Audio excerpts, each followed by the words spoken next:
This week on The Inside Story, world leaders condemn Israel following a deadly strike on a humanitarian aid convoy.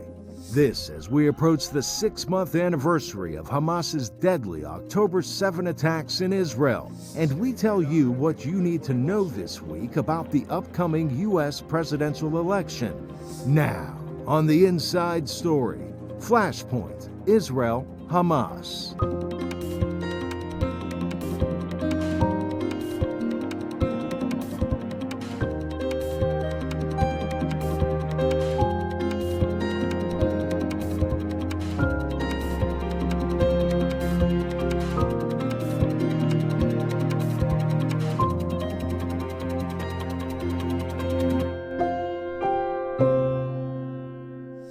Welcome to The Inside Story. I'm Steve Karish. A top U.S. official says the White House is outraged at news of an Israeli airstrike into Gaza that killed 7 workers from the aid group World Central Kitchen, causing the group to halt their life-saving operations there. In the wake of the deadly strike, the Biden administration is calling on Israel to do more to protect civilians and humanitarian aid workers alike. VOA's senior diplomatic correspondent Cindy Sain reports from the State Department.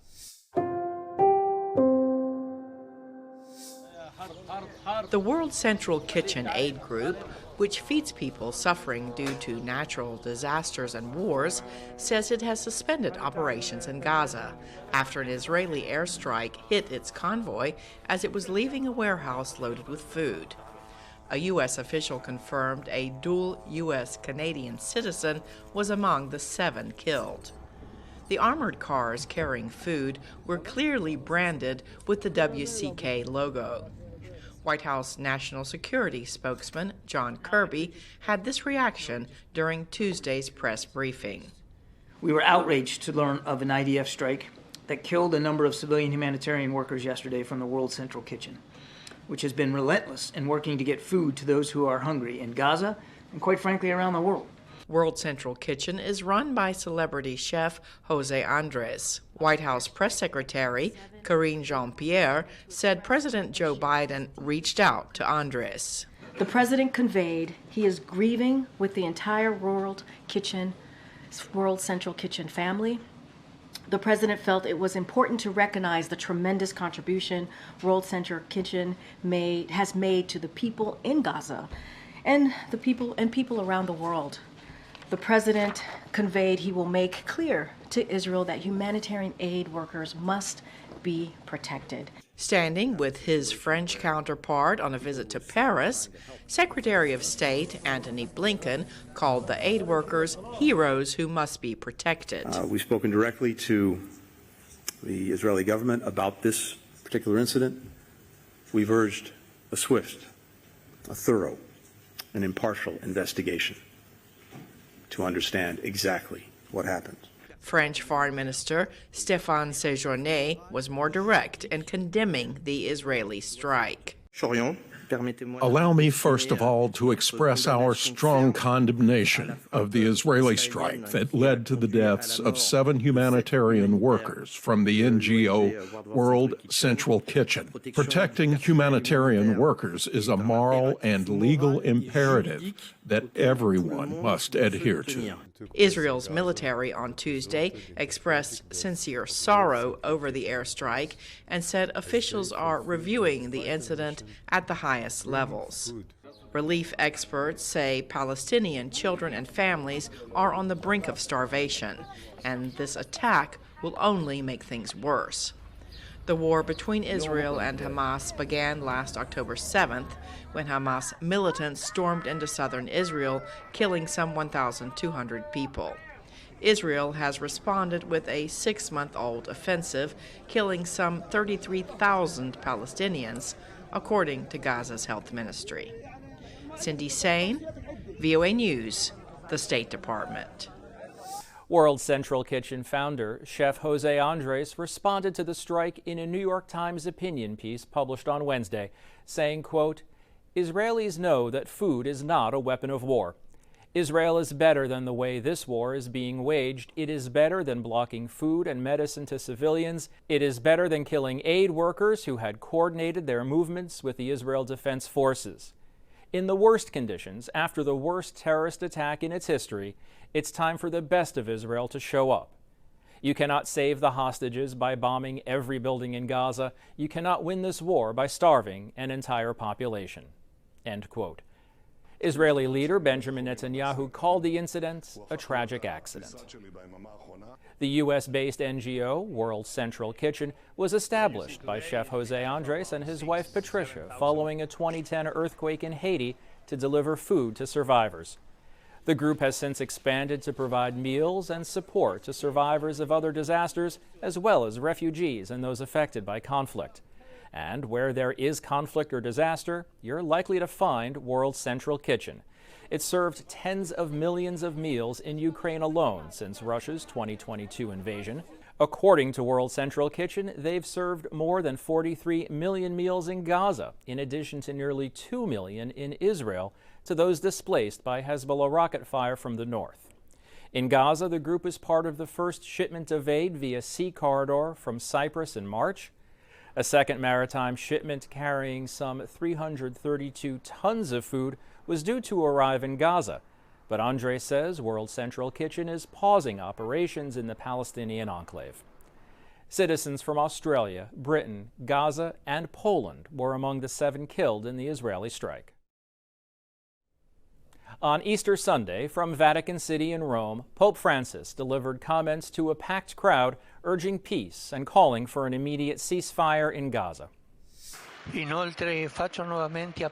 I appeal once again that access to humanitarian aid be ensured in Gaza and call once more for the prompt release of the hostages seized on October 7th and for an immediate ceasefire in the Strip. Let us not allow the current hostilities to continue to have grave repercussions on the civil population and, above all, the children.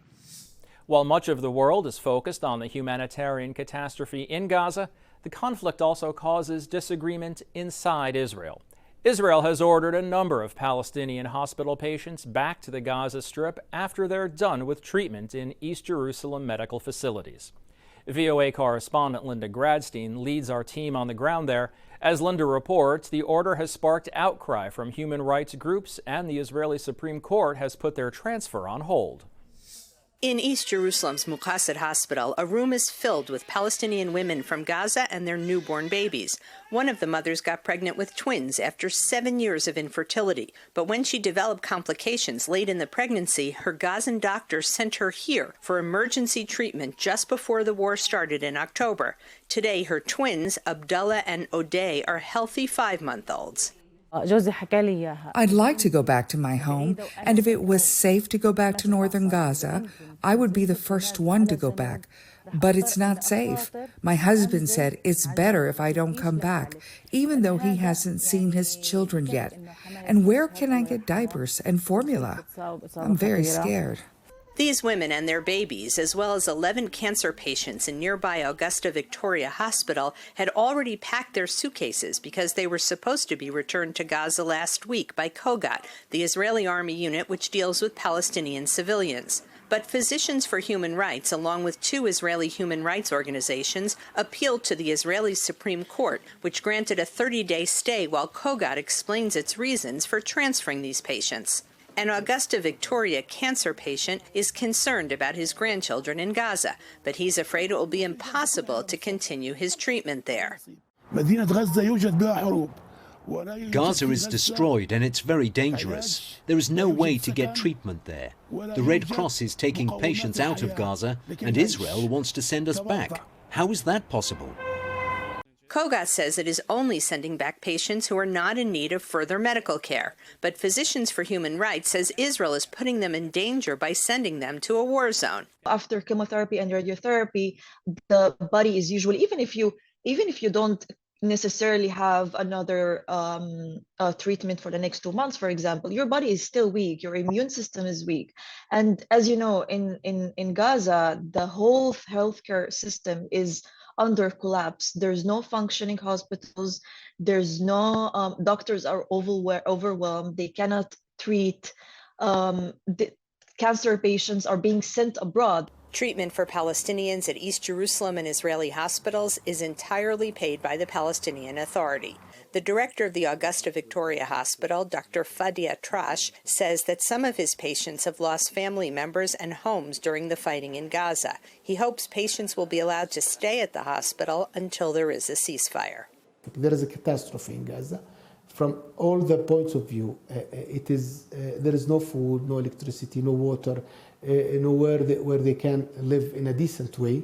There will be refugees in Gaza, refugees with cancer in a place in war without enough supplies. He says more than 750 cancer patients from Gaza had been scheduled to come for treatment in Israel since the war began. Most have gone to other Arab countries, but some are not getting treatment at all, and they don't know when or where they will find medical care. Linda Gradstein, VOA News, East Jerusalem. Meanwhile, protests in Israel continue over a law granting military exemptions to ultra-Orthodox Jews.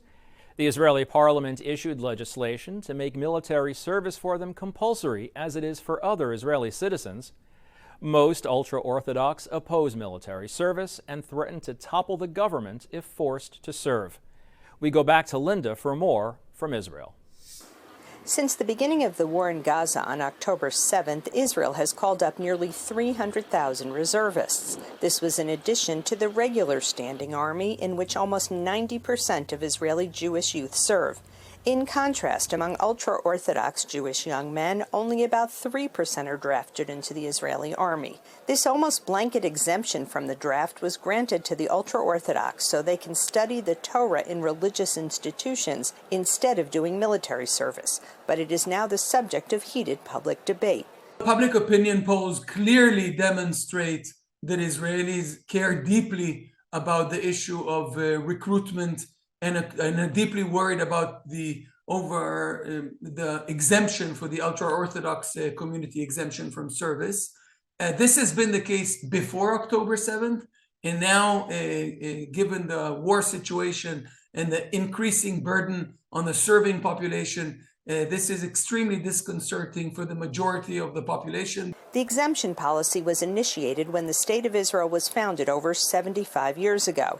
Then 400 ultra-Orthodox students received exemptions, while last year that number surged to 66,000. Israel's Supreme Court has repeatedly ruled that these exemptions are discriminatory and demanded that successive governments compel the ultra-Orthodox to be drafted. The court says the change must be made into law by the end of March. But ultra-Orthodox parties are an essential part of Prime Minister Netanyahu's hardline coalition, and they are threatening to bring down the government if their military exemptions are canceled. Israel's chief Sephardic rabbi declared that if a law is passed to draft all ultra-Orthodox men into the military, the men would leave the country. Ultra-Orthodox demonstrations against the army draft have been stormy and sometimes violent. They want us, the Orthodox people here in Israel, to go to the Israeli army. They have one intention. They want us to be not religious. Therefore, we prefer to die. We don't mind going to prison. We prefer to die and not go to the Israeli army. The ultra-Orthodox live in insular communities completely separate from secular Israeli society. They say that going to the army could tempt many of the young men to abandon their religious way of life. But there are some voices in the ultra-Orthodox community who favor military service, as long as the army would provide strictly kosher food and keep men and women separate. It's not sustainable to hold such a big community in such a small state that are not serving in the army, and especially after October 7th. We need the soldiers. The army need the soldiers. So we need to find a way how to let Haredim join the army, and serve in the army like everyone, and from the other way, keep their identity and way of life. While the debate rages on whether to end the ultra-Orthodox military service exemption, Israeli lawmakers have proposed increasing military service for both regular and reserve soldiers.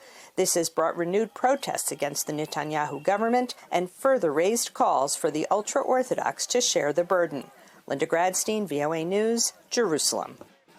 There's a lot to unpack in the decades-old tension between Israel and the Arab world. It's a history marked by delicate diplomacy both in and outside of the region. VOA Fresh Freedom correspondent Robin Guess spoke with David Macovski. He's the director of the Koret Project on Arab-Israel relations at the Washington Institute. The conversation aimed to better understand the forces driving current conflicts. He joined us from his office in Washington, D.C. It's clear that a core position of Hamas is they want to see the northern Gaza reopened to them during this 6-week pause. And that is where the rubber meets the road in a certain way, because Israel's view is, wait, we don't want Hamas reconstituting itself. So my hope is there will be some compromise that, let's say, women, children, elderly people can go back to northern Gaza. No one could say that these are people that are leading, the reconstitution of Hamas. There's more facial recognition software in terms of if there were Hamas people going through these blockades. But Hamas is saying, no. We want no checkpoints. We just want everything to be status quo ante, essentially. And that's where Israel and the United States, as far as I know, think that's not realistic. So can the U.S. come up with a compromise that would allow women, children, elderly to return during this 6-week pause? I think that's kind of where the talks are at. And so far, that is the Hamas position is, we'll only stop if you let us reconstitute ourselves. So this is a problem. Meanwhile, Israeli Prime Minister Benjamin Netanyahu made good on a promise to shut down the Al Jazeera network in Israel. This was made possible by a new law allowing the government to ban foreign networks seen as threats to national security. We get more from Jerusalem. Prime Minister Benjamin Netanyahu wrote on X he intends to act immediately in accordance with the new law to close what he called the terrorist channel Al Jazeera in Israel. He said Al Jazeera acted against Israeli security, actively participated in the October 7th Hamas massacre, and incited violence against Israeli soldiers. Israel's parliament, the Knesset, passed the law with a 71-10 vote. I announced that the bill to prevent foreign broadcasters from harming the state security, an interim order during the Operation Iron Swords until 2024, was accepted in the second and third readings and will be entered into the law book. Al Jazeera condemned Netanyahu's incitement claim as a dangerous, ludicrous lie, and the network said it holds Netanyahu responsible for the safety of its staff and offices. The network, which has more than 430 million viewers worldwide, said it would continue what it described as its bold and professional coverage. Israeli media analysts say they believe the new law is justified. People around the world don't realize that Al Jazeera is state media of Qatar, and that it promotes a very hostile agenda to Israel. There have been many incorrect reports throughout the war, and they wanted to prevent further harm. But Hoffman adds the ban's impact may be more symbolic for the Netanyahu government, which is facing vehement protests from both outside and inside Israel. It has a 45-day limit, and while it can be renewed, it's only supposed to be used during war. And Israelis hope that the war will end soon. I expect this to be something that will be used once with great fanfare. Al Jazeera will continue to broadcast from here.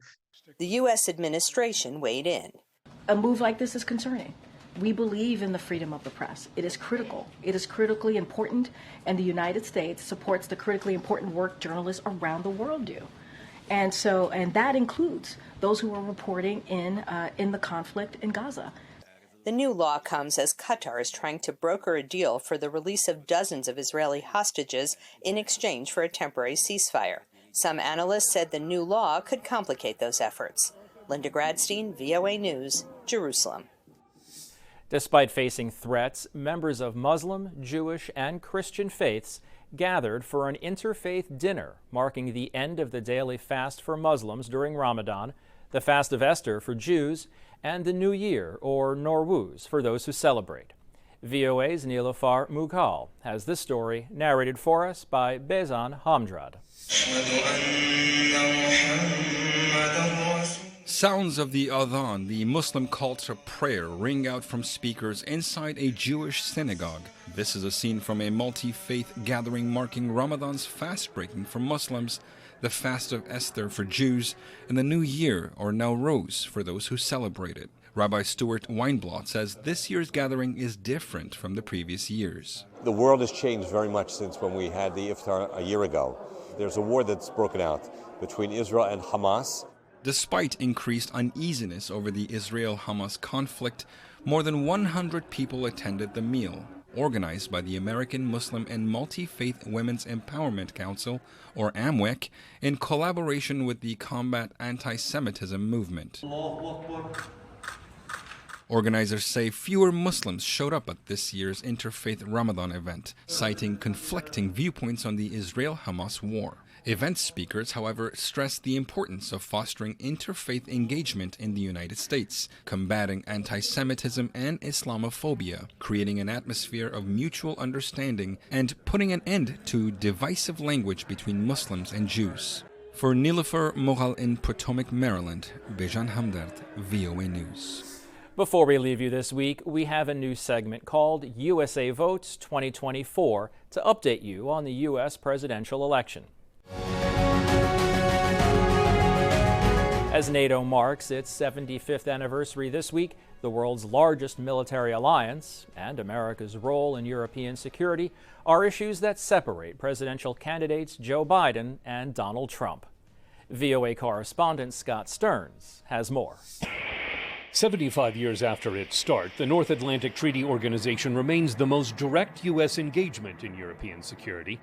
Founded after the Second World War, NATO originally joined the United States and 11 European nations in promising to come to each other's aid if any one of them is attacked.